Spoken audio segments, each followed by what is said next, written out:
السلام علیکم ورحمۃ اللہ وبرکاتہ۔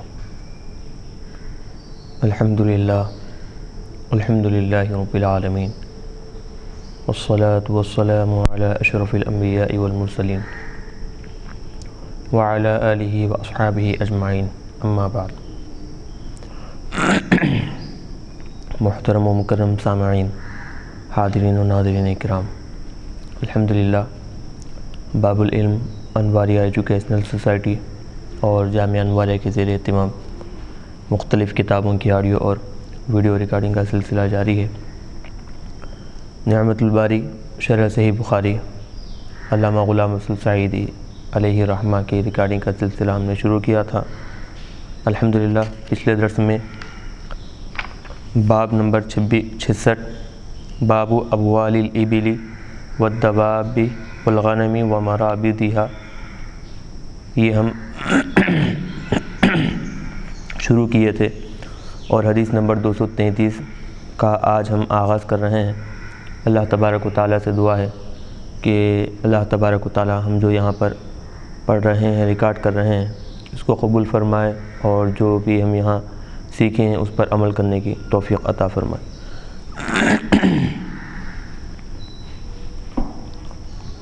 چلیے،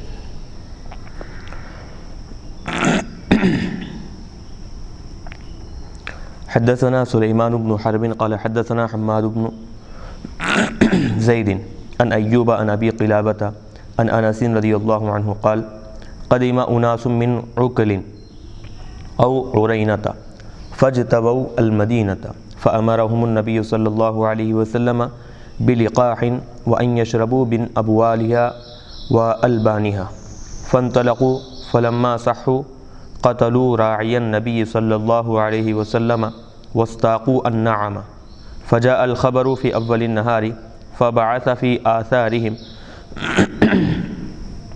فلما ارتفع النهار جيء بهم فأمر فقطع أيديهم وأرجلهم وسمرت أعينهم وألقوا في الحرة يستسقون فلا يسقون قال أبو قلابة فهؤلاء سرقوا وقتلوا وکفروا بعد ایمانہم وحاربوا اللہ ورسولہ۔ چلیے، امام بخاری علیہ رحمہ روایت کرتے ہیں، ہمیں سلیمان بن حرب نے حدیث بیان کی، انہوں نے کہا ہمیں حماد بن زید نے حدیث بیان کی، از ابی ایوب از ابی قلابہ از حضرت انس رضی اللہ تعالی عنہ، انہوں نے بیان کیا کہ عقل یا عرینا سے کچھ لوگ آئے، یہ قبیلے کے نام ہیں، انہیں مدینہ موافق نہیں آیا، یعنی مدینہ کی آب و ہوا ان کے طبیعت کے موافق نہ ہوئی، تو نبی کریم صلی اللہ علیہ وسلم نے یہ حکم دیا کہ وہ دودھ والی اونٹنیوں کے باڑے میں چلے جائے اور ان کا پیشاب اور دودھ پئیں۔ پس وہ اونٹنیوں کے پاس چلے گئے، پس جب وہ تندرست ہو گئے تو وہ رسول اللہ صلی اللہ علیہ وسلم کے چرواہوں کو قتل کر کے اونٹوں کو ہانک کر لے گئے۔ دن کی ابتدائی حصے میں یہ خبر آپ صلی اللہ علیہ وسلم کے پاس آئی، آپ نے ان کے پیچھے آدمیوں کو دوڑایا، جب دن چڑھ گیا تو ان کو لایا گیا، آپ صلی اللہ علیہ وسلم نے ان کے ہاتھ اور پیر کاٹنے کا حکم دیا، اور ان کی آنکھوں میں گرم سلائیاں پھیری گئیں، یعنی جیسے سرما لگایا جاتا ہے تو سرما لگانے کی جو سلائی ہوتی ہے تو اس کو کیا کیے، گرم سلائی ان کی آنکھوں میں پھیری گئی اور ان کو پتھریلی زمین میں ڈال دیا گیا۔ وہ پانی مانگتے رہے تو ان کو پانی نہیں دیا گیا۔ ابو قلابہ نے کہا ان لوگوں نے چوری کی اور قتل کیا اور ایمان لانے کے بعد کفر کیا اور اللہ اور اس کے رسول سے جنگ کی۔ باب کے عنوان کے ساتھ مطابقت حدیث کے اس جملے میں ہے، نبی کریم صلی اللہ علیہ وسلم نے یہ حکم دیا کہ یہ اونٹنیوں کا پیشاب اور دودھ پئیں۔ اس حدیث کے 5 رجال ہیں، ان سب کا ذکر پہلے ہو چکا ہے۔ عقل یا عرینا، حرہ، لقاح کے معانی، یعنی اس حدیث میں جو الفاظ آئے ہیں تو اس کے کیا معانی اور کیا مطالب ہیں وہ بتا رہے ہیں۔ اس حدیث میں عقل یا ارینا کا ذکر ہے۔ عقل 5 قبیلوں کا نام ہے۔ انہوں نے بنو تمیم کے ساتھ حلف اٹھایا تھا، اور ارینا سے مراد ارینا بن عزیز بن نذیر ہے۔ بعض روایات میں ہیں یہ 7 افراد تھے، اور بعض میں ہیں یہ 8 افراد تھے۔ چلیے، اس حدیث میں اجتوؤ کا لفظ ہے۔ اس کا معنی ہے کسی شہر کی آب و ہوا کا ناموافق ہونا، اور اس کا معنی ہے پیٹ کی بیماری میں مبتلا ہوا۔ پیٹ کی بیماری میں مبتلا ہونا مراد یہاں پر۔ پھر اس کے بعد اس حدیث میں ایک لفظ آیا ہے حرۃ، تو اس کے کیا معنی ہے بتا رہے ہیں۔ حرۃ، سیاہ پتھروں والی زمین کو حرۃ کہتے ہیں۔ رسول اللہ صلی اللہ علیہ وسلم کے مدینے کے ظاہر میں سیاہ پتھر بہت تھے۔ یزید بن معاویہ کے ایام میں اس جگہ مشہور واقعہ ہوا تھا۔ اس حدیث میں ایک لقاح کا لفظ بھی ہے، تو یہ لقاح کے کیا معنی ہیں اب اس کے بارے میں بتا رہے ہیں۔ یزید بن ایام کا معنی و مطلب یزید بن معاویہ کے ایام میں، یعنی کہ جو یزید پلید ہے وہ جب ذمہ دار بنا، وہ جب حاکم بنا، تو اس کے وقت میں، اس کے زمانے میں یہاں پر ایک مشہور واقعہ اس جگہ پر پیش آیا تھا۔ اس حدیث میں لقاح کا لفظ ہے، اس کا معنی ہے اونٹ۔ نبی کریم صلی اللہ علیہ وسلم کے پاس اونٹ تھے جو آپ کا مال غنیمت سے حصہ تھا، یعنی جو آپ کو مال غنیمت میں بطور حصہ ملے تھے، اور آپ ان اونٹنیوں کا دودھ پیتے تھے، اور ان اونٹ اور اونٹنیوں کو صدقے کے اونٹوں کے ساتھ رکھا گیا تھا۔ عقل یا ارینا کے ان افراد کو ان اونٹنیوں کے باڑے میں بھیج دیا گیا تاکہ یہ وہاں ان اونٹنیوں کا پیشاب اور دودھ پیے۔ امام ابن سعد نے ذکر کیا ہے انہوں نے اونٹنیوں کو ذبح کر دیا تھا۔ چلیے، اب یہاں مسائل بتا رہے ہیں۔ ہر جاندار کے پیشاب کا حرام ہونا، ہر جاندار جو بھی ہے اس کا پیشاب حرام ہونا، اس کے بارے میں ضرورت کے وقت حرام سے علاج، یعنی جو چیز حرام ہے ضرورت کے وقت اس سے علاج کرنا، اس کا کیا حکم ہے۔ عرینیین کی آنکھوں میں گرم سلائیاں پھیرنے اور ان کو پانی نہ دینے کی توجیہ، یعنی جو قبیلہ عرینا کے جو لوگ تھے ان کی آنکھوں میں گرم سلائی کیوں پھیری گئی اور پھر ان کو پانی کیوں نہیں دیا گیا، اس کی وجہ اس حدیث میں مذکور ہے، یعنی اس حدیث میں ذکر کیا گیا ہے کہ رسول اللہ صلی اللہ علیہ وسلم نے حکم دیا تھا کہ ان کو اونٹنیوں کا پیشاب پلایا جائے۔ اس حدیث سے امام مالک اور امام احمد علیہم الرحمہ نے یہ استدلال کیا ہے کہ جن جانوروں کا گوشت کھایا جاتا ہے ان کا پیشاب پاک ہے، اور ابو داؤد نے کہا کہ آدمی کے سوا ہر حیوان کا پیشاب پاک ہے، خواہ اس کا گوشت نہ کھایا جاتا ہو۔ اور امام ابو حنیفہ، امام شافعی علیہم الرحمہ اور امام ابو یوسف علیہ الرحمہ نے کہا کہ ہر پیشاب نجس ہے، یعنی دونوں ائمہ کے پاس، امام مالک اور امام احمد بن حنبل علیہ الرحمہ کے پاس جن کا گوشت کھایا جاتا ہے ان کا پیشاب پاک ہے۔ اور یہ جو حضرات ہیں امام اعظم ابو حنیفہ اور امام شافعی علیہم الرحمہ، یہ بیان کرتے ہیں کہ ہر پیشاب نجس ہے، چاہے جن جانوروں کا گوشت کھایا جاتا ہو پیشاب ان جانوروں کا ہو، یا پھر جن کا گوشت نہ کھایا جاتا ہو ان جانوروں کا۔ اور عرینیین کو ان کے مرض کی ضرورت کی وجہ سے اونٹنیوں کا پیشاب پینے کی اجازت دی تھی، یعنی چونکہ قبیلہ عرینا کے لوگ ان کو بیماری لاحق ہوئی تھی تو بطور علاج ان کو پیشاب پینے کا حکم دیا گیا تھا۔ جیسے خارش کی وجہ سے آپ نے ریشم پہننے کی اجازت دی ہے۔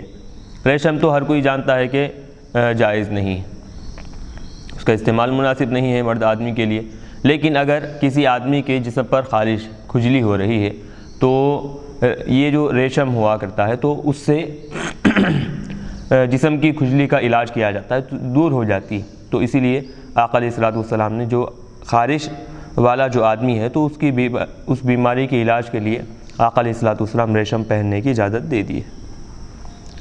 اور نبی کریم صلی اللہ علیہ وسلم نے وحی سے جان لیا تھا کہ ان کی شفا اسی میں ہے۔ یعنی حضور پاک علیہ الصلوۃ والسلام کو بذریعہ وحی اطلاع دی گئی تھی کہ یہ عرینا کے جو لوگ ہیں ان کی جو بیماری ہے، ان بیماریوں کی، اس بیماری کی شفا جو ہے یہ اونٹنیوں کے پیشاب اور ان کے دودھ میں ہی ہے۔ اور حرام چیز سے شفا طلب کرنا جائز ہے، بشرطے کہ اس سے شفا کے حصول کا یقین ہو۔ دیکھیں ایک شرط لگا کر بتا رہے ہیں، حرام چیز سے شفا طلب کر سکتے ہیں، اس کو بطور دوا علاج استعمال کر سکتے ہیں، لیکن یہ بات یقینی ہونی چاہیے کہ اس کے اندر واقعی شفا دینے کی صلاحیت ہے، وہ بطور دوا یا بطور علاج استعمال کیا جا سکتا ہے یا نہیں۔ یہ پکا یقین جب ہو پھر اس کے بعد حرام چیز سے علاج جائز۔ جیسے اضطرار کے وقت مردار کو کھانا، جیسے اضطرار یعنی مجبوری کا عالم ہے کہ وہاں پر کوئی کھانے پینے کی کوئی چیز موجود نہیں ہے لیکن مردار چیز وہاں موجود ہے، تو بتا رہے ہیں ایسے وقت میں شریعت مطہرہ میں کھانے کی اجازت ملتی۔ اور شدید پیاس کے وقت خمر کو پینا، شدید پیاس انسان کو لاحق ہوئی ہے، کوئی دوسری چیزیں پینے کے لیے نہیں ہے، تو خمر موجود ہے، شراب موجود ہے تو پینے کی اجازت ہے۔ نبی کریم صلی اللہ علیہ وسلم نے ان کو بطور دوا پیشاب پینے کا حکم دیا تھا، اور ان کے اجسام یعنی ان کے جسم اس سے تندرست ہو گئے تھے۔ علامہ عینی نے فرمایا، اگر ہمارے زمانے میں یہ فرض کیا جائے کہ کوئی شخص اپنی قوت علم سے یہ جان لے کہ فلاں مرض کا علاج کسی حرام چیز کو کھانے سے ہو سکتا ہے تو اس کے لیے اس حرام چیز کو کھانا جائز ہے۔ چلیے یہاں پر علامہ عینی علیہ رحمہ بیان کر رہے ہیں کہ کسی زمانے میں، کوئی بھی زمانے میں یہ بات پکی یقینی طور پر قوت علم کے ساتھ، پکے یقین کے ساتھ معلوم کر لی گئی ہے کہ فلاں حرام چیز کے ذریعے سے کسی بیماری کا علاج کیا جا سکتا ہے، تو جب کہ پکا یقین ہو تو وہ حرام چیز علاج کے حد تک جائز ہو جاتی ہے۔ تاہم ہر قسم کا پیشاب نجس اور حرام ہے، کیونکہ حدیث میں ہے، حضرت ابو ہریرہ رضی اللہ عنہ روایت کرتے ہیں کہ رسول اللہ صلی اللہ علیہ وسلم نے فرمایا، پیشاب سے بچو کیونکہ عام عذاب قبر اسی سے ہوتا ہے۔ نیز حضرت ابو ہریرہ رضی اللہ عنہ بیان کرتے ہیں کہ رسول اللہ صلی اللہ علیہ وسلم نے فرمایا، اکثر عذاب قبر پیشاب کے سبب سے ہوتا ہے۔ اس حدیث کا عموم اور اطلاق ہر قسم کے پیشاب کو شامل ہے، یعنی اس حدیث میں کسی کا خاص پیشاب منتخب مقرر نہیں کیا گیا کہ آدمی کا پیشاب ہے، جانور کا پیشاب ہے، گوشت کھائے جانے والے جانور کا پیشاب ہے، یا پھر جس کا گوشت نہیں کھایا جاتا ایسے جانور کا پیشاب ہے، ایسا کوئی خاص تذکرہ نہیں ہے، عام طور پر رکھا گیا ہے ہر قسم کا پیشاب۔ لہذا اس وعید سے بچنے کے لیے ہر قسم کے پیشاب سے احتراز واجب ہے، یعنی ہر قسم کے پیشاب سے بچنا ضروری ہے۔ چلیے، امام کو چاہیے کہ جو قبیلے اور مسافرین ان کی طرف آئے تو ان کی ضروریات اور مصالح میں غور و فکر کرے، یعنی امام وقت جو ہے اگر کوئی قبیلہ ان کے پاس آئے یا پھر مسافرین اس کے پاس آئے تو چاہیے کہ ان کی ضروریات کو دیکھے اور ان کے لیے کیا چیزیں مہیا کی جا سکتی ہیں، ان سب چیزوں کی ان کے پاس تیاری کر دے ان کے لیے۔ اس حدیث میں علاج کرنے کا ثبوت ہے، خواہ حرام چیز سے علاج کرنا پڑے۔ چوتھی بات، جب نبی کریم صلی اللہ علیہ وسلم کو یہ خبر پہنچی کہ عرینیین آپ کے اونٹوں اور صدقے کے اونٹوں کے محافظوں کو قتل کر کے اور اونٹوں کو ہنکا کر یعنی بھگا کر لے گئے ہیں، تو آپ نے ان کے پیچھے ان کو گرفتار کرنے کے لیے لوگوں کو بھیجا، پھر ان پر حدود قائم کی گئی۔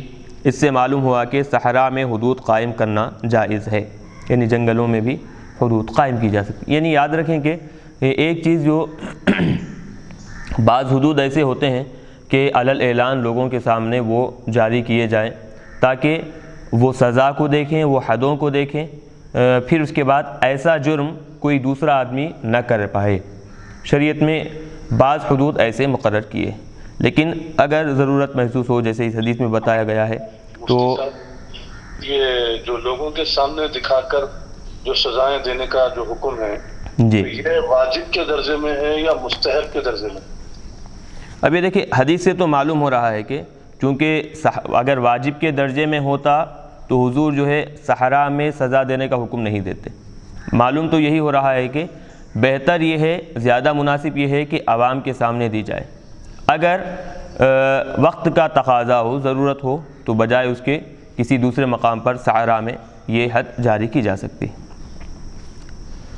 حدیث 5، حدیث میں ہے اللہ تعالیٰ نے اس چیز میں تمہاری شفا نہیں رکھی جس کو تم پر حرام کر دیا، یعنی حدیث شریف میں ہے کہ جو چیز تم پر اللہ تبارک و تعالیٰ نے حرام کر دی ہے تو اس چیز میں شفا نہیں ہے۔ بس جب پیشاب حرام ہے تو اس سے شفا کیسے حاصل ہوئی؟ یعنی اب بتا رہے ہیں کہ اس حدیث میں پیشاب پینے کا ذکر ہے چونکہ اس میں شفا رکھی گئی تھی۔ دوسری حدیث میں ہے کہ حرام چیز میں کسی بھی قسم کی شفا نہیں ہے، تو پھر دونوں حدیثوں میں ایک دوسرے کے مقابلے میں آ رہے ہیں، دونوں کا ایک دوسرے میں ٹکراؤ ہو رہا ہے، تعارض ہو رہا ہے نا۔ تو اس کا جواب یہ ہے کہ حالت اختیار میں اس سے شفا نہیں ہوگی اور حالت اضطرار میں ہوگی۔ یعنی حالت اختیار کا مطلب یہ ہے کہ ایک بیماری آدمی کو لاحق ہوئی ہے، اس کے 3-4 علاج ہیں، فلاں علاج بھی اس کے ذریعے سے اس کا ہو سکتا ہے، فلاں علاج بھی ہو سکتا ہے، فلاں علاج بھی ہو سکتا ہے۔ تو ایک بیماری کا علاج 3-4 طریقوں سے 3-4 دوائیوں سے ہو رہا ہے، تو ان میں سے 2 دوائی حلال ہے اور ایک حرام ہے، 2 دوائی حلال ہے، ایک دوائی حرام ہے۔ تو اب ایسی صورت میں وہ حرام چیز میں اللہ تبارک و تعالی شفا اٹھا لیتا ہے، اس میں شفا نہیں رکھی گئی۔ کیوں؟ کیونکہ 2 حلال چیزیں وہاں پر بطور دوا کے موجود ہیں، تو ان دونوں کو استعمال کرنا ہوگا، اس کو استعمال کرنا حرام سمجھا جائے گا۔ اس کے برخلاف، اس کے برعکس ایک صورت ہے کہ وہ ایک بیماری ہے، اس کا علاج صرف ایک ہی دوا سے ہو سکتا ہے، اور وہ دوا کیا ہے؟ حرام چیز ہے وہ۔ تو اب حرام چیز وہ ایک ہی دوا ہے، اس کے علاوہ اور کوئی دوا نہیں ہے، تو یہ حالت اضطراری ہے، مجبوری کی صورت ہے۔ تو ایسی صورت میں اللہ تبارک و تعالیٰ کیا ہے؟ اس میں شفا رکھ دیتا ہے۔ تو اس کو یہاں پر اس انداز میں سمجھا رہے ہیں، حالت اختیار میں اس سے شفا نہیں ہوگی۔ حالت اختیار جیسے ہم پہلی مثال بیان کی ہیں وہ حالت اختیار ہے، اور حالت اضطرار میں ہوگی جو دوسری مثال ہم بیان کیے ہیں، ایک بیماری اس کا صرف ایک ہی دوا، تو وہ حالت اضطرار ہے۔ اور حالت اضطرار وہ ہے جب حرام چیز کے علاوہ کوئی اور ذریعہ علاج نہ ہو۔ چلیے، ان کے آنکھوں میں، یعنی قبیلہ ارینا کے لوگوں کی آنکھوں میں گرم سلائیاں پھیری گئیں، اور یہ مصلح کرنا ہے، اور مصلح کرنا جائز نہیں ہے۔ اس کا جواب یہ ہے کہ چونکہ انہوں نے نبی کریم صلی اللہ علیہ وسلم کے چرواہوں کی آنکھوں میں گرم سلائیاں پھیری تھیں، اس لیے ان کے ساتھ قصاصاً ایسا کیا گیا۔ بطور قصاص کے، جیسا آدمی مقتول کے ساتھ، قاتل مقتول کے ساتھ کرتا ہے، تو ویسے ہی کیا ہے؟ قصاص کے طور پر قاتل کے ساتھ ویسا عمل کرنا جائز ہے۔ اس پر اجماع ہے کہ جس کو قتل کرنا واجب ہو، اس بات پر سب لوگوں کا اجماع ہے کہ جس کو قتل کرنا واجب ہو، اگر وہ پانی مانگے تو اس کو پانی پلا دیا جائے۔ اور اس حدیث میں ہے کہ وہ پانی مانگ رہے تھے اور ان کو پانی نہیں دیا گیا۔ تو پھر اب حدیث اور اجماع دونوں ایک دوسرے کے ٹکراؤ میں آ گئے ہیں نا۔ اس کا جواب یہ ہے کہ چونکہ وہ اونٹنیوں کے محافظوں کو قتل کر کے اونٹنیاں ہکا کر، یعنی بھگا کر لے گئے تھے، اس لیے اس رات نبی کریم صلی اللہ علیہ وسلم کے گھر دودھ نہیں پہنچ سکا، اور نبی کریم صلی اللہ علیہ وسلم کے گھر والے پیاسے رہے، اور آپ نے ان کے خلاف یہ دعا کی، اے اللہ ان کو پیاسا رکھ جنہوں نے آل محمد کو آج رات پیاسا رکھا۔ تو اس کی وجہ سے ان کو بھی کیا ہے؟ پانی نہیں دیا گیا، پانی مانگنے کے باوجود۔ چلیے، یہ حدیث شرح صحیح مسلم جلد 4 صفحہ 636 پر ہے، وہاں اس کی بہت تفصیل ہے۔ اس کے عنوانات حسب ذیل ہیں۔ نمبر 1، واقعہ ارینا کی تاریخ۔ نمبر 2، حلال جانوروں کے پیشاب کی نجاست میں مذاہب اور نجس چیزوں سے علاج کا بیان۔ نمبر 3، ارینیین کو آگ کا عذاب دینے اور پانی نہ دینے کی توجیحات، یعنی اس کے وجوہات۔ نمبر 4، کیا ارینیین کو ان کے جرم سے زیادہ سزا دی گئی۔ نمبر 5، آیت محاربہ کا شان نزول۔ نمبر 6، ڈاکے کی تعریف۔ نمبر 7، ڈاکے کا رکن، ڈاکے کے شرائط، شہر میں ڈاکہ، اس میں مذاہب فقہا۔ ڈاکے کی سزائیں اور مرتد کا اصطلاحی معنی، مرتد کے حکم میں مذاہب، مرتد کو قتل نہ کیا جائے، اور بہت عنوان ہیں۔ یعنی شرح صحیح مسلم میں یہ سارے عنوانات علامہ غلام رسول سعیدی علیہ رحمہ قائم کیے۔ حدیث نمبر 234 یہاں سے شروع کر رہے ہیں۔ حدثنا آدم قال حدثنا شعبۃ قال اخبرنا ابو الطیاح یزید بن حمید عن انس رضی اللہ عنہ قال كان النبی صلی اللہ علیہ وسلم یصلی قبل ان یبنى المسجد فی مرابد الغنم۔ امام بخاری علیہ رحمہ روایت کرتے ہیں، ہمیں آدم نے حدیث بیان کی، انہوں نے کہا ہمیں شعبہ نے حدیث بیان کی، انہوں نے کہا ہمیں ابو الطیاح یزید بن حمید نے حدیث خبر دی از حضرت انس رضی اللہ عنہ کہ نبی کریم صلی اللہ علیہ وسلم مسجد بنائی جانے سے پہلے بکریوں کے باڑے میں نماز پڑھتے تھے۔ اس باب کے عنوان کا ایک جز بکریوں کا باڑا ہے، اور اس حدیث میں یہ ذکر ہے کہ نبی کریم صلی اللہ علیہ وسلم بکریوں کے باڑے میں نماز پڑھتے تھے، اور یہ اس حدیث کے عنوان کے ساتھ مطابقت ہے۔ اس حدیث کے 4 رجال ہیں اور ان سب کا پہلے تعارف ہو چکا ہے۔ بکریوں کے قریب میں پاک جگہ پر نماز پڑھنے کی اجازت اور اونٹنیوں کے قرب میں نماز پڑھنے کی ممانعت، یعنی بکریوں کے قریب میں اگر پاک جگہ ہے تو اس کی اجازت ہے، وہاں پر نماز پڑھ سکتے ہیں، لیکن اونٹنیوں کے قریب میں اگر پاک جگہ ہے تو وہاں پر نماز پڑھنا اس کو منع کیا گیا ہے۔ کیوں؟ اب یہاں پر بیان کریں گے۔ حضرت جابر بن سمرہ رضی اللہ عنہ بیان کرتے ہیں کہ ایک شخص رسول پاک صلی اللہ علیہ وسلم کے پاس آیا اور اس نے کہا یا رسول اللہ کیا میں بکریوں کے باڑے میں نماز پڑھوں؟ آپ صلی اللہ علیہ وسلم نے فرمایا ہاں۔ اس نے پوچھا کیا میں اونٹوں کے بیٹھنے کی جگہ نماز پڑھوں؟ آپ نے فرمایا نہیں۔ اسی طرح ایک اور حدیث بیان کر رہے ہیں، حضرت عبداللہ بن مغفل رضی اللہ عنہ بیان کرتے ہیں کہ نبی کریم صلی اللہ علیہ وسلم نے فرمایا جب تم نماز کا وقت پاؤ اور تم بکریوں کے باڑے میں ہو تو وہاں نماز پڑھ لو، کیونکہ وہاں سکون اور برکت ہے، اور جب تم نماز کا وقت پاؤ اور تم اونٹوں کے حوض کے پاس ہو وہاں سے نکل کر نماز پڑھو، کیونکہ اونٹ جن ہیں جن سے پیدا کیے گئے ہیں۔ کیا تم نہیں دیکھتے کہ جب وہ بھاگتے ہیں تو کیسے ناک چڑھاتے ہیں؟ یعنی ان کے مزاج میں شر اور سرکشی ہے، یہ مطلب نہیں کہ وہ آگ سے پیدا کیے گئے ہیں، اور حقیقتاً جن اور شیاطین میں سے نہیں ہیں۔ چلیے ایک وجہ یہاں پر بتائے ہیں، تو اونٹ جن ہیں، تو اونٹ کو جن کہا گیا ہے، تو اونٹ جن کیا ان کی پیدائش اونٹ سے ہوئی ہے کیا؟ تو یہاں پر بتا رہے ہیں جیسے شیاطین اور جنات کے اندر سرکشی ہوتی ہے اور پھر وہ کیا ہے شر پسند ان کا مزاج ہوتا ہے، تو اونٹوں کے اندر بھی وہی معاملہ ہوتا ہے، تو جب بھاگتے ہیں تو ناک چڑھاتے ہوئے بھاگتے ہیں، اور پھر کیا ہے اس پر بیٹھا ہوا کون صاحب ہے اس کی حفاظت کے بغیر، اس کو دیکھے بغیر بس بھاگتے ہی چلے جاتے ہیں، اس کو نقصان ہو یا کچھ خرابی ہو اس کی پرواہ نہیں کرتے۔ اس حدیث میں جن سے مراد شیطان ہے، جیسا کہ درج ذیل حدیث میں ہے۔ حضرت عبداللہ رضی اللہ عنہ بیان کرتے ہیں کہ رسول اللہ صلی اللہ علیہ وسلم نے فرمایا بکریوں کے باڑے میں نماز پڑھو اور اونٹوں کے حوض کے قریب نماز نہ پڑھو، کیونکہ وہ شیاطین سے پیدا کیے گئے ہیں۔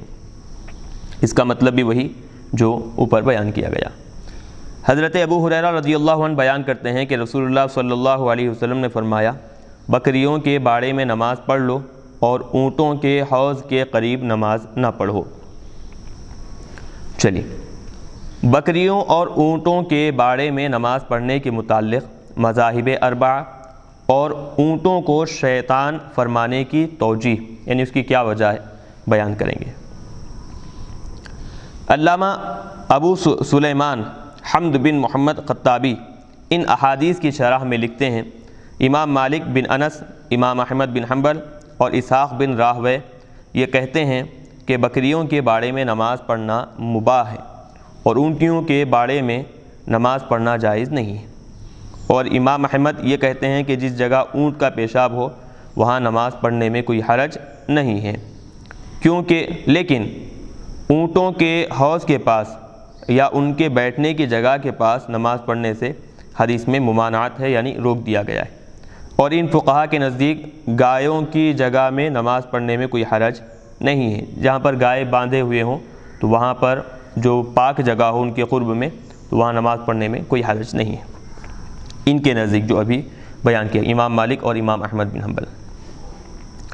امام شافعی علیہ رحمہ یہ کہتے ہیں کہ جب اونٹوں کے حوض کے پاس یا اس کی سمت میں، یعنی اس کے اطراف و اکناف میں ان کا پیشاب یا ان کی مینگنیاں نہ ہوں تو وہاں نماز ہو جائے گی، لیکن اپنے اختیار سے میں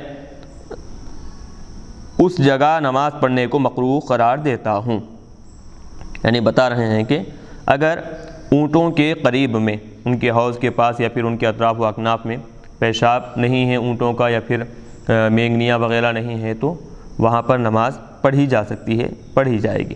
لیکن امام شافعی علیہ رحمہ خود بیان کر رہے ہیں کہ لیکن میں یہ سمجھتا ہوں کہ مکروہ ہے۔ مفتی صاحب، اونٹ کی مینگنیاں ہوتے ہیں یا پھر وہ گوبر کے ٹائپ میں ہوتا ہے اونٹ کا؟ وہ اصل تو مینگنیوں سے ہی ان کو تعبیر کیا جاتا ہے، لیکن قدرے بڑے ہوا کرتے ہیں، تھوڑے سے کیا ہے بڑے ہوا کرتے ہیں بکریوں کی مینگنیوں کے مقابلے میں، تو اسی لیے مینگنیوں سے ہی ان کو تعبیر کیا جاتا ہے۔ چلیے، ان کے نزدیک بکریوں کے باڑے میں نماز پڑھنے کا بھی یہی حکم ہے، یعنی امام شافعی علیہ رحمہ کے پاس بکریوں کے باڑے میں نماز پڑھنے کا بھی یہی حکم ہے، کیونکہ ان کے نزدیک کسی بھی جانور کے پیشاب، مینگنیوں اور گوبر میں کوئی فرق نہیں، اور یہ سب ان کے نزدیک نجس ہیں۔ میں کہتا ہوں کہ امام اعظم ابو حنیفہ کا بھی یہی مذہب ہے۔ یہ علامہ غلام رسول سعیدی علیہ رحمہ کہہ رہے ہیں کہ امام اعظم ابو حنیفہ کا بھی یہی مذہب ہے۔ نبی کریم صلی اللہ علیہ وسلم نے اونٹوں کے متعلق فرمایا، یہ شیاطین سے ہیں۔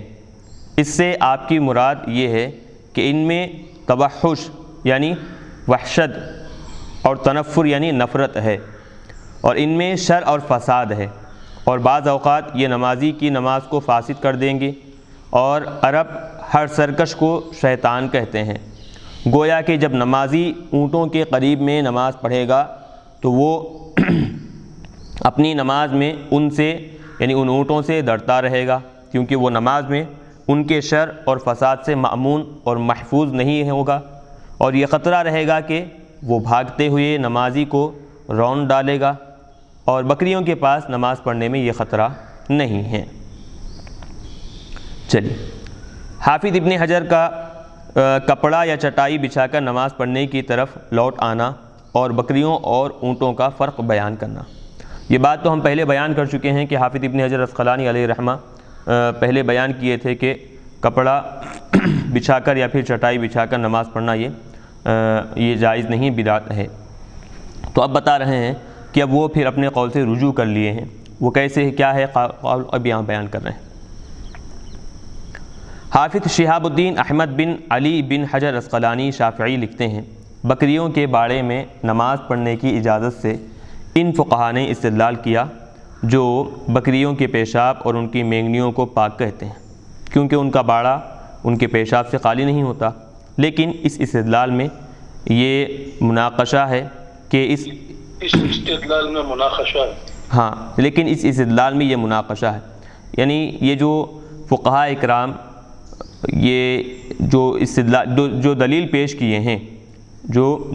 کیے ہیں تو اس میں یہ بات ہے کہ اس اجازت کا یہ مطلب نہیں ہے کہ ان کی مینگنیوں اور ان کے پیشاب پر بلا حائل نماز پڑھی جائے، یعنی بغیر کسی کوئی چیز کے ڈالے کے سیدھا جہاں پر مینگنیاں پڑی ہوئی ہوں اور جہاں پیشاب پڑا ہوا ہو وہیں پر نماز پڑھنا، کوئی بھی چیز ڈالے بغیر، یہ ایسی اجازت نہیں ہے، بلکہ اس کے اوپر کوئی کپڑا یا چٹائی بچھا کر نماز پڑھی جائے۔ یہ اجازت ایسی صورت میں ہے کہ جہاں پیشاب نیچے پڑا ہوا ہے تو وہاں پر کوئی چٹائی یا پھر کپڑا ڈالے، پھر اس کے بعد اس کے اوپر نماز پڑھے۔ اور حضرت انس اور حضرت عائشہ صدیقہ رضی اللہ عنہما سے روایت ہے کہ نبی کریم صلی اللہ علیہ وسلم نے چٹائی پر نماز پڑھی ہے۔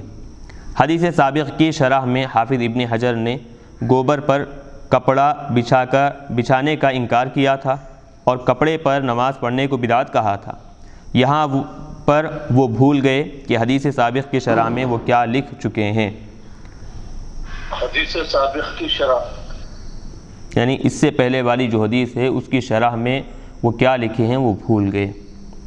بکریوں کے قریب میں نماز پڑھنے کی اجازت اور اونٹوں کے قرب میں نماز پڑھنے کی ممانعت کی حافظ ابن حجر نے یہ وجہ بیان کی کہ بکریاں جنت کے جانوروں میں سے ہیں اور اونٹ شیاطین میں سے ہیں۔ تو حافظ ابن حجر عسقلانی علیہ رحمہ کہتے ہیں کہ بکریاں جنت کے، مفتی صاحب اونٹوں کے قرب میں ابھی بات چل رہی ہے وہ، تو وجہ امام حافظ ابن حجر عسقلانی علیہ رحمہ بیان کرتے ہیں کہ بکریاں جنت کے جانوروں میں سے ہیں اور اونٹ شیاطین میں سے ہیں، تو لہٰذا بکریوں کے قریب میں نماز پڑھنا یہ جائز ہے، اونٹوں کے قریب میں نماز پڑھنا یہ منع کیا گیا ہے، قرب کا مطلب قریب میں۔ لیکن یہ صحیح وجہ نہیں ہے، بتا رہے ہیں کہ یہ وجہ جو حافظ ابن حجر عسقلانی علیہ رحمہ لکھے ہیں یہ صحیح نہیں ہے۔ صحیح وجہ وہی ہے جو علامہ خطابی نے بیان کی کہ بکریوں کے قرب میں نماز پڑھنے سے نمازی کو کوئی گھبراہٹ نہیں ہوتی، یعنی بکریاں اگر قریب ہے، نمازی نماز پڑھ رہا ہے تو ان بکریوں کی وجہ سے نمازی کو کچھ نقصان پہنچنے کا خطرہ نہیں ہوتا، اور اس کو نماز میں یہ فکر نہیں ہوگی کہ بکری نماز کے دوران کوئی شر اور فساد کرے گی، جبکہ اونٹ کے قریب میں نماز پڑھنے سے یہ خطرہ رہے گا کہ اونٹ بھاگ کر آ کر اس کو مار دے، اس کو کچل دے، یہ ساری چیزوں کا خطرہ ہے، اسی لیے بتا رہے ہیں کہ اونٹ کے قرب میں نماز پڑھنا یہ مناسب نہیں ہے۔ اونٹ کا حقیقت میں شیطان نہ ہونا، میں کہتا ہوں کہ اونٹ کی تخلیق سے اللہ تعالیٰ نے اپنی توحید پر استدلال فرمایا ہے، یعنی اس کی پیدائش سے اللہ تعالیٰ نے اپنی توحید کی دلیل دی ہے، جیسے افلا ينظرون الى الابل کیف خلقت، یعنی کیا وہ لوگ نہیں دیکھتے اونٹ کی طرف کہ کیسے وہ پیدا کیا گیا ہے۔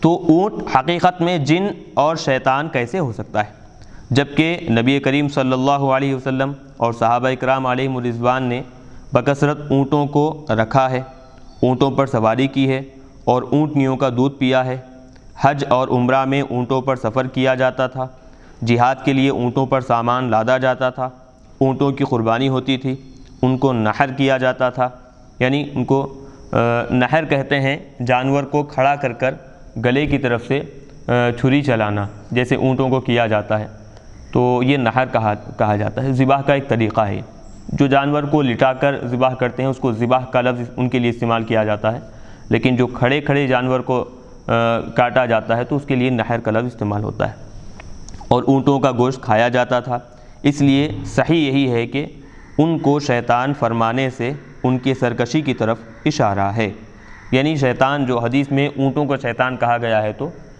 وہ اونٹوں کے اندر جو سرکشی ہوتی ہے، جو شر اور فساد ہوا کرتا ہے تو اس کی وجہ سے ان کو شیطان کہا گیا ہے، ورنہ فی نفسہ ہی ان کے جنس کے اعتبار سے وہ شیطان نہیں ہے۔ باب مذکور کی حدیث شرح صحیح مسلم جلد 2 صفحہ 64 پر مذکور ہے، ذکر کی گئی ہے، وہاں اس حدیث کی شرح نہیں کی گئی۔ چلیے اب یہاں سے باب نمبر 66 باب ما یقع من النجاسات فی الثمن والماء شروع کر رہے ہیں، یعنی گھی اور پانی میں نجاستوں کا واقع ہونا، گھی میں یا پھر پانی میں نجاست گر گئی تو اس کا کیا حکم ہے، اب اس کے بارے میں بتا رہے ہیں۔ یعنی گھی اور پانی میں اگر کوئی نجس چیز، ناپاک چیز گر جائے تو اس کا کیا شرعی حکم ہے۔ باب سابق کے ساتھ، یعنی اس سے پہلے والے باب کے ساتھ اس باب کی مناسبت یہ ہے کہ باب سابق میں، اس سے پہلے والے باب میں ان جانوروں کے پیشاب کا حکم بیان کیا تھا جن کا گوشت کھایا جاتا ہے، اور پیشاب فی نفسہ ہی نجس ناپاک ہے، اور اس باب میں چوہیا کا ذکر ہے، یعنی چوہا جسے کہا جاتا ہے اس کا ذکر ہے، اور وہ فی نفسہ ہی نجس ہے، اور خون کا ذکر ہے وہ بھی فی نفسہ ہی نجس ہے۔ امام بخاری علیہ رحمہ فرماتے ہیں وقال الدہری لا بأس بالماء ما لم یغیرہ طعم او ریح او لون، اور زہری نے کہا اس وقت تک پانی میں کوئی حرج نہیں ہے جب تک اس کے ذائقہ یعنی اس کا مزہ یا بو یا رنگ کو نجاست متغیر نہ کر دے، یعنی نجاست اس میں گر گئی ہے لیکن اس کا رنگ نہیں بدلا، اس کا بو نہیں بدلی، اور پھر اس کا مزہ نہیں بدلا، تو وہ کیا ہے بالکل پاک سمجھا جائے گا۔ زہری سے مراد محمد بن مسلم بن شہاب زہری فقیہ مدنی ہے۔ امام بخاری نے جو تعلیق ذکر کی ہے اس کی اصل اس حدیث میں ہے۔ فقہائے احناف کے نزدیک تعلیق کا مطلب تعلیق یہ دیکھیں دراصل اصول حدیث کی ایک اصطلاح ہے۔ ہوتا یہ ہے کہ سند کو چھوڑ کر، اصل جو سند ہے سند کو چھوڑ کر صرف جو اصل راوی ہیں وہ راوی اور ان کا متن دونوں ایک ساتھ ذکر کیا جاتا ہے، تو اصطلاح حدیث میں اس کو تعلیق کہا جاتا ہے۔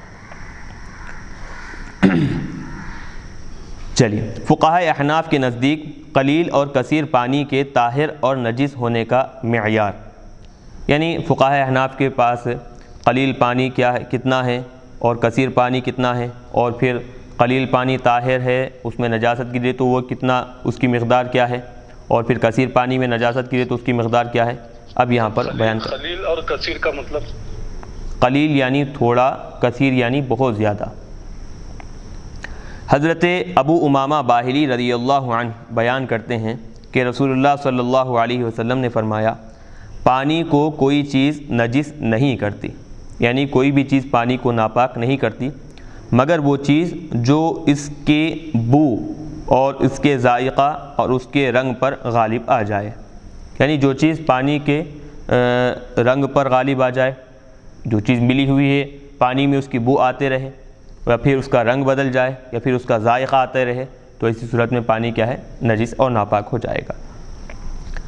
اس سلسلے میں یہ حدیث بھی ہے، حضرت ابو سعید خدری رضی اللہ عنہ بیان کرتے ہیں کہ رسول اللہ صلی اللہ علیہ وسلم سے پوچھا گیا، ہم بضاعہ کے کنویں سے وضو کرتے ہیں، یہ وہ کنواں تھا جس میں حیض آلودہ کپڑے ڈالے جاتے تھے اور کتوں کا گوشت اور بدبودار چیزیں، تب رسول اللہ صلی اللہ علیہ وسلم نے فرمایا، پانی پاک کرنے والا ہے، اسے کوئی چیز نجس نہیں کرتی۔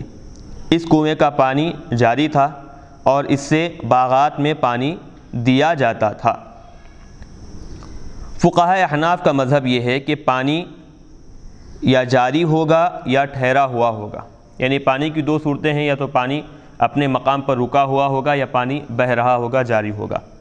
اگر پانی جاری ہو، بہہ رہا ہو، تو وہ اس وقت تک نجس نہیں ہوگا، بہنے والا پانی اس وقت تک نجس نہیں ہوگا جب تک کہ نجاست سے اس کا رنگ، بو اور ذائقہ متغیر نہ ہو جائے، یعنی جب تک نجاست جو اس میں مائع جاری میں بہنے والے پانی میں پڑی ہوئی ہے اس کی وجہ سے وہ پانی کا رنگ اور پانی کا بو اور پانی کی بو اور پانی کا مزہ بدل نہ جائے، اس وقت تک وہ پانی پاک سمجھا جائے گا۔ اگر بدل گیا ہے تو نجس سمجھا جائے گا۔ یہ مائع جاری بہنے والے پانی کا حکم ہے۔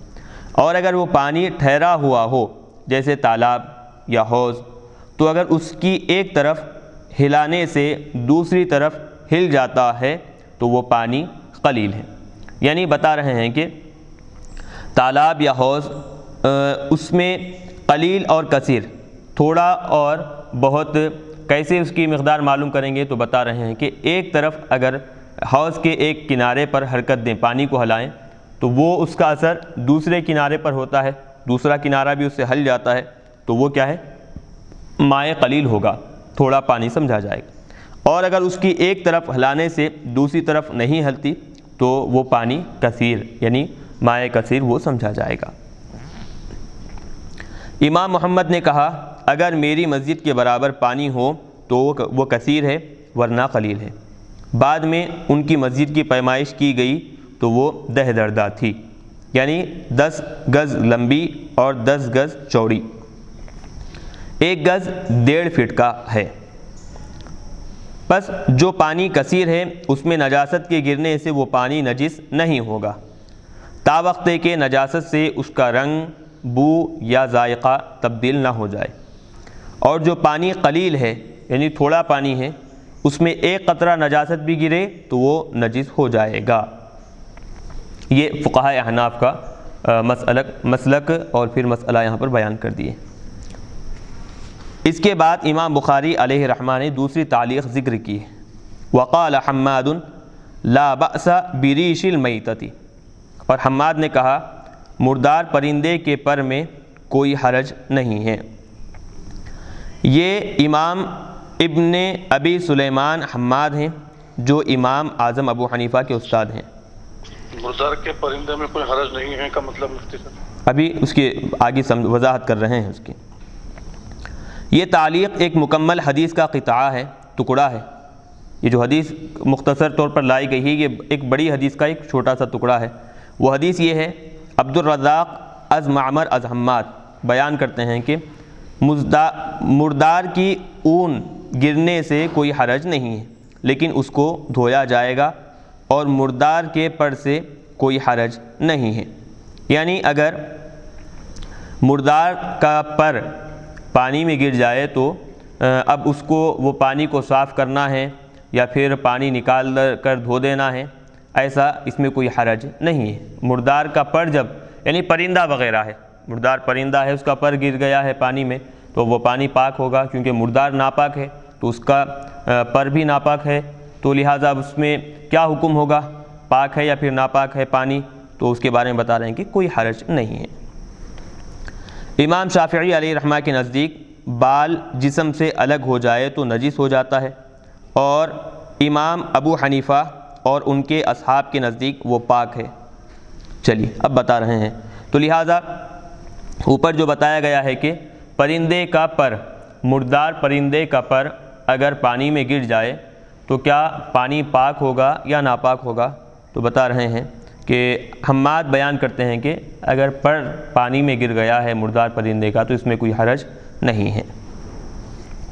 اس کے بعد امام بخاری علیہ رحمہ تیسری تعلیق ذکر کرتے ہیں۔ تعلیق کا وہی مطلب جو ہم پہلے بیان کر چکے۔ وقال الدہری فی عظام الموتى نحو الفیل وغیرہ ادرکت ناسا من سلف العلماء یمتشطون به ویدہنون فیہا لا یرون به بأسا۔ اور زہری نے مردار مثلا ہاتھی وغیرہ کی ہڈیوں کے متعلق کہا، میں نے متقدمین علماء کو پایا، یعنی پہلے زمانے کے علماء کو میں پایا ہوں، وہ اس سے کنگھی کرتے تھے اور اس میں تیل رکھتے تھے اور اس میں کوئی حرج نہیں سمجھتے تھے۔ مردہ جانور کی ہڈیوں کی طہارت میں مذاہب فقہا، یعنی جو جانور مر گیا ہے اس کی ہڈیوں کی پاکی کے بارے میں فقہاء کرام کے جو مذاہب ہیں، آیا وہ پاک ہے یا ناپاک ہے، اس میں کیا اقوال ہیں، اس کا کیا حکم ہے، اب یہاں بیان کر رہے ہیں۔ زہری سے مراد محمد بن مسلم ابن شہاب زہری ہیں، یعنی یہ جو امام بخاری جو ذکر کیے ہیں قال الدہری کہہ کر، تو اس سے مراد کون ہے؟ محمد بن مسلم ابن شہاب زہری ہے۔ اور وغیرہ سے مراد اس میں نحو الفیل وغیرہ جو لائے ہیں، تو وغیرہ سے مراد ہاتھی کے علاوہ دوسرے جانور ہیں جن کا گوشت نہ کھایا جاتا ہو۔ فقہاء احناف کے نزدیک مردہ جانور کے تمام اجزاء جن میں خون نہیں ہوتا وہ پاک ہیں، یعنی مردہ جو جانور مر گیا ہے تو اس کے تمام ایسے اجزاء کہ ان اجزاء میں خون نہیں ہو تو وہ کیا ہے؟ پاک ہیں۔ مثلا سینگ ہے، دانت ہے، کھر ہے، اون اور بال وغیرہ وغیرہ، تو احناف کے پاس کیا ہے؟ یہ چیزیں جائز ہیں۔ عمر بن عبدالعزیز، حسن بصری، امام مالک، امام احمد رحمہم اللہ یہ کہتے ہیں کہ بال، اون اور پر پاک ہیں، موت سے نجس نہیں ہوتے، یعنی موت کی وجہ سے یہ ناپاک نہیں ہوتے، جیسا کہ ہمارا مذہب ہے۔ اور ہڈی، سینگ، کھر اور دانت نجس ہے۔ ان حضرات کے پاس کیا ہے؟ ہڈی، سینگ، کھر اور دانت وغیرہ کیا ہے؟ ناپاک ہے۔ اور امام شافعی علیہ رحمہ کے نزدیک بال کے علاوہ سب نجس ہے، ناپاک ہے، اور اس میں اختلاف ہے۔ اور ہاتھی کے متعلق ہمارے فقہاء میں اختلاف ہے۔ امام محمد کے نزدیک وہ نجیس العین ہے، ہاتھی نجیس العین ہے، حتیٰ کہ اس کی ہڈیوں کو بیچنا جائز نہیں ہے، اور اس کی کھال رنگنے سے پاک نہیں ہوتی۔ رنگنا یعنی دباغت دینا، جو جیسے جانوروں کے، بکریوں کے یا پھر اونٹوں کے، گایوں کے چمڑوں کو دباغت دی جاتی ہے نمک لگا کر یا دھوپ میں سکھا کر، تو ویسا کرنے سے یہ ہاتھی کی کھال، اس کا چمڑا جو ہے پاک نہیں ہوتا، اور نہ وہ ذبح کرنے سے پاک ہوتی ہے۔ اور امام ابو حنیفہ اور امام ابو یوسف کے نزدیک وہ باقی درندوں کی طرح ہے، ان کی ہڈیوں سے اور رنگنے کے بعد اس کی کھال سے فائدہ اٹھانا جائز ہے۔ اس کے بعد امام بخاری علیہ رحمہ نے ایک اور تعلیق ذکر کی ہے۔ یہ کن کے نزدیک جائز ہے فرمایا؟ امام ابو حنیفہ اور امام ابو یوسف علیہ رحمہ کے پاس ہاتھی کے دانتوں سے اور اس کی ہڈیوں سے اور ہاتھی کے چمڑے کو دباغت دینے کے بعد اس کے چمڑے سے فائدہ اٹھانا جائز ہے۔ امام محمد کے پاس کیا ہے، وہ کھال سے فائدہ اٹھانا ان کے پاس جائز نہیں، اور ہڈیوں کو بیچنا وغیرہ بھی جائز نہیں، کیونکہ ہاتھی ان کے پاس نجس العین ہے۔ وقال ابن سیرین و ابراہیم لا بأس بتجارت العاج، اور ابن سیرین اور ابراہیم نے کہا ہاتھی کے دانت کی تجارت میں کوئی حرج نہیں ہے۔ یہ تعلیق مصنف عبد الرزاق سے لی گئی ہے، وہاں اس طرح مذکور ہے، یعنی وہاں اس طرح ذکر کیا گیا ہے۔ عبد الرزاق از ثوری از ہشام از ابن سیرین، وہ ہاتھی کے دانت کی تجارت میں کوئی حرج نہیں سمجھتے ہیں۔ چلیے اب یہاں سے حدیث نمبر 235 شروع کر رہے ہیں۔ حدثنا اسماعیل قال حدثني مالک عن ابن شہاب عن عبید اللہ بن عبد اللہ بن عتبۃ بن مسعود عن ابن عباس رضی اللہ عنہ عن میمونۃ رضی اللہ عنہا ان رسول اللہ صلی اللہ علیہ وسلم سئل عن فارة سقطت في سمن فقال القوها وما حولها فطرحوها وكلوا سمنكم۔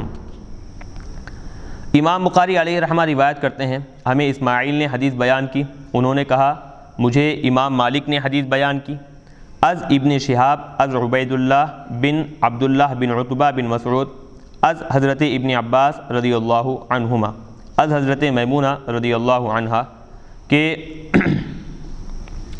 رسول اللہ صلی اللہ علیہ وسلم سے اس کا چوہیا کے متعلق پوچھا گیا۔ رسول اللہ صلی اللہ علیہ وسلم سے اس چوہیا کے متعلق پوچھا گیا جو گھی میں گر جائے، یعنی جب چوہیا گھی میں گر گئی ہے تو اس گھی کو کیا کیا جائے گا، اس کا کیا حکم ہوگا؟ آپ نے فرمایا اس چوہیا کو نکال کر پھینک دو، اور جو اس کے ارد گرد گھی ہے، یعنی اس کے اطراف و اکناف میں جہاں وہ چوہا مر گیا ہے اس کے اطراف میں جو گھی ہے اس کو نکال کر پھینک دو، اور اپنا گھی کھا لو، باقی کا جو ہے وہ پاک ہے اس کو استعمال کر لو۔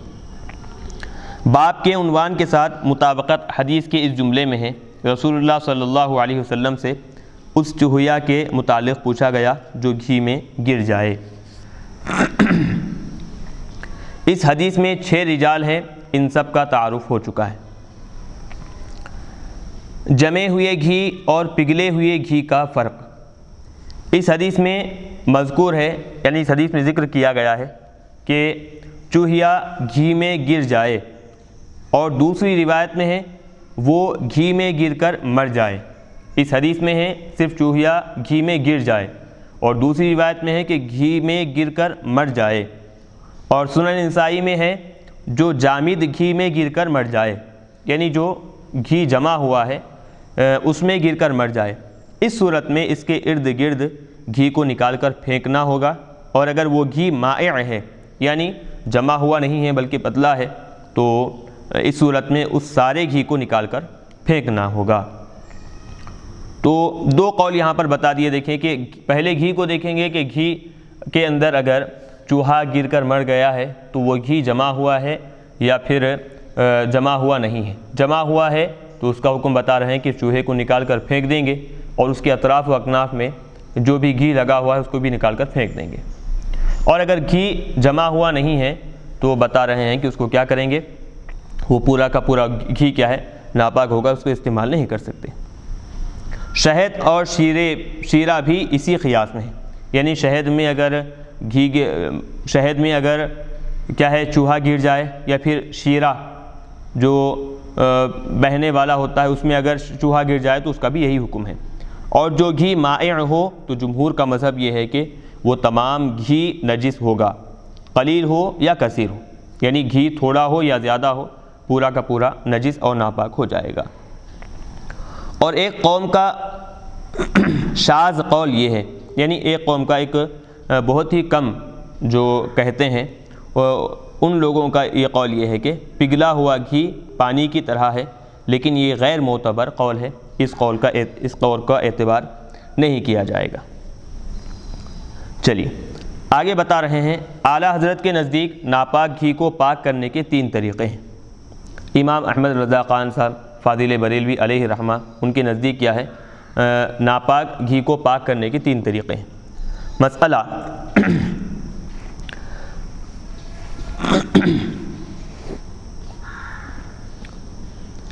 گھی یعنی سوال کیا گیا تو سوال کرنے کے بعد اس کا جواب، یعنی اس کے متعلق سوال کیا گیا تو اس کا جواب دے رہے ہیں، تو جوابات یہاں پر ذکر کیے جا رہے ہیں۔ گھی ناپاک ہو گیا، بے پاک کیے اس کا کھانا حرام ہے، یعنی جو گھی ناپاک ہو گیا ہے تو اس کو پاک کیے بغیر اس کا کھانا کیا ہے؟ حرام ہے۔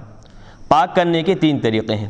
ایک یہ کہ اتنا ہی پانی اس میں ملا کر جنبش دیتے رہیں، یعنی جتنا گھی ہے، یعنی یوں سمجھیں کہ 1 لیٹر اگر گھی ہے تو 1 لیٹر پانی اس کے اندر ڈال کر اس کو کیا کریں گے؟ ابالیں گے، یہاں تک کہ سب گھی اوپر آ جائے، اسے اتار لیں اور دوسرا پانی اسی قدر ملا کر یوں ہی کریں اور پھر اتار کر تیسرے پانی سے اسی طرح دھوئیں، اور اگر گھی سرد ہو کر جم گیا ہو تو تینوں بار اس کے برابر پانی ملا کر جوش دیں، یعنی گرم کریں، یہاں تک کہ گھی اوپر آ جائے، اتار لیں۔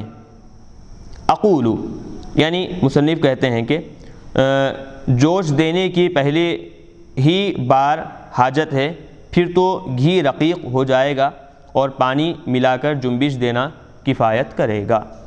رقیق ہو جائے گا یعنی باریک ہو جائے گا، پتلا بہنے والا ہو جائے گا۔ اور جوش میں نے گرم کرنا ہے۔ گرم کرنا، جی۔ دوم، ناپاک گھی جس برتن میں ہے اگر جمنے کی طرف مائل ہو گیا ہو، اگر آگ پر پگھلا لیں اور ویسا ہی پگھلا ہوا پاک گھی اس برتن میں ڈالتے جائیں یہاں تک کہ گھی سے بھر کر ابل جائے، سب گھی پاک ہو جائے گا، جیسے کہ ایک روایت لا کر جامع الرموز کی بطور حوالہ پیش کر رہے ہیں۔ تیسرا طریقہ، دوسرا گھی پاک لیں، یعنی جو پاک گھی ہے وہ لیں اور مثلا تخت پر بیٹھ کر نیچے ایک خالی برتن رکھیں اور پرنالے کی مثل یعنی پرنالے کی طرح کسی چیز میں وہ پاک گھی ڈالیں، اس کے بعد یہ ناپاک گھی اس پرنالے میں ڈالیں، یوں کہ دونوں کی دھاریں ایک ہو کر پرنالے سے برتن میں گریں، اسی طرح پاک و ناپاک دونوں گھی ملا کر ڈالیں، یہاں تک کہ سب ناپاک گھی پاک گھی سے ایک دھار ہو کر برتن میں پہنچ جائے، سب پاک ہو گیا۔ چلیے، پہلے طریقے میں پانی سے گھی کو 3 بار دھونے میں گھی خراب ہونے کا اندیشہ ہے، اور دوسرے طریقے میں ابل کر تھوڑا گھی ضائع ہو جائے گا۔ تیسرا طریقہ بالکل صاف ہے، مگر اس میں احتیاط بہت درکار ہے کہ برتن میں ناپاک گھی کی کوئی بوند نہ پاک سے پہلے پہنچے نہ بعد کو پہنچے، یعنی دونوں برابر ایک ساتھ پہنچے، یہ ضروری ہے۔ نہ پرنالے میں بہتے وقت اس کی کوئی چھینٹ اڑ کر پاک گھی سے جدا برتن میں گرے، ورنہ جتنا برتن میں پہنچایا اب پہنچے گا تب پاک ہو جائے گا، واللہ اعلم۔ یہ فتاوی رضویہ سے یہ عبارت نقل کیے ہیں۔ تو بہرحال الحمدللہ اب ہم یہاں پر حدیث نمبر 235 مکمل طور پر ریکارڈ کر چکے ہیں، پھر اس کے بعد انشاءاللہ آئندہ درس میں یہ اسی موضوع کے تحت ہم گفتگو کریں گے۔ حدیث نمبر 236 سے آغاز کریں گے۔ آخر میں اللہ تبارک و تعالیٰ سے دعا ہے کہنے سننے سے زیادہ عمل کرنے کی توفیق عطا فرمائے، اور جو حضرات اس کی ریکارڈنگ میں تعاون کیے ہیں ان سب کو اللہ تبارک و تعالیٰ جزائے خیر عطا فرمائے، اور ان کے کاروباروں میں ترقی عطا فرمائے، اور دین اور دنیا میں کامیابی و کامرانی عطا فرمائے۔ وصلی اللہ تعالیٰ وسلم علی خیر خلق محمد وآلہ واصحابہ اجمعین، والحمد للہ رب العالمین۔ جی مول صاحب، جی ابھی 5 منٹ میں آ رہا ہوں، واقعی ختم ہو گئی۔